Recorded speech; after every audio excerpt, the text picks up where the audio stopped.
সকালে উঠেই সব গৃহিণীদের আমার মনে হয় একই চিন্তা, কি রান্না করা যায়, সবাই খেতে পারবে তো, সবার ভালো লাগবে তো। আমিও একই চিন্তা করতে করতে সকালে রান্নাটা বসিয়ে দিলাম। ভাত ও ডাল আমি আগেই রেডি নিয়েছি। হ্যালো, আসসালামু আলাইকুম এভরিওয়ান, স্বাগত আমার এই কিচেনে। হলুদ লবণ মাখিয়ে বেগুনটা উল্টে পাল্টে একটু ভেজে নিলাম। এই বেগুন ভাজাটা নাস্তার সময় খেতে খুবই ভালো লাগে। তাড়াহুড়ো করে অল্প সময় ভেজে নেওয়া যায়, তবে খেয়াল রাখতে হয় অতিরিক্ত তেল ঢুকে যেন চুপসে না যায়। হয়ে গেল আমার বেগুন ভাজা।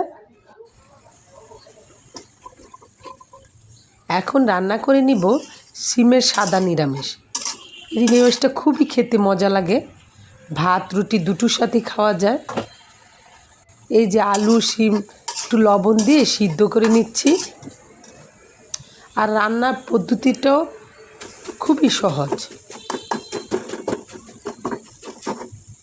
এই যে দেখেন, আলু সিমগুলি একটু ভেঙে ভেঙে দিচ্ছি, পুরোপুরি প্লেন না হলেও চলবে, মোটামুটি প্লেন করে নিচ্ছি। আর এদিকে একটা প্যানে আমি 5 ফোড়ন দিয়ে দিলাম, সাথে পেঁয়াজ কুচি এবং তেজপাতাও দিয়ে দিলাম। পেস্ট একটু ভেজে আদা রসুন পেস্ট দিয়ে দিয়েছি। তারপর একটু কাঁচামরিচ নেড়ে একটু ভেজে নিয়েছি আদা রসুন পেস্টটা, যেন কাঁচা গন্ধ না আসে। সিম আলু ভেঙে রাখাগুলিও ফোড়নে দিয়ে দিলাম, দিয়ে নেড়ে চেড়ে একদম ভাজা ভাজা করে নিচ্ছি তেলে।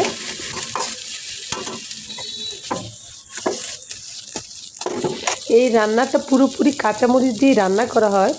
অনেকে আবার পোড়ামরিচটাও মানে তেলে রাখা শুকনো মরিচটাও দিয়ে দেন একটু ভেঙে ভেঙে। আমিও তেলে নিয়েছি মরিচ।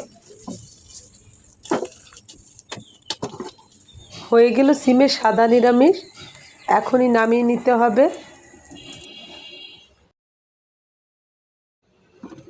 এখন একটু আলুর ভর্তা বানিয়ে নিতে হবে সকালের জন্য, অন্য আরেকজন আলুর ভর্তা খাবে। আলু সিদ্ধ হয়ে গেছে, মরিচ টালাও হয়ে গেছে, মানে সব কিছু একসাথে মেখে আলুর ভর্তাটা বানিয়ে নিতে হবে। আসলে সকালের জন্য এ ধরনের খাবারই বেশি ভালো লাগে, আর সাথে একটু ডাল খুবই ভালো লাগে খেতে। সকালের নাস্তা খেয়ে তাড়াতাড়ি দুপুরে রান্নার জন্য রেডি হয়ে যাব। সবাই ভালো থাকবেন। আল্লাহ হাফেজ।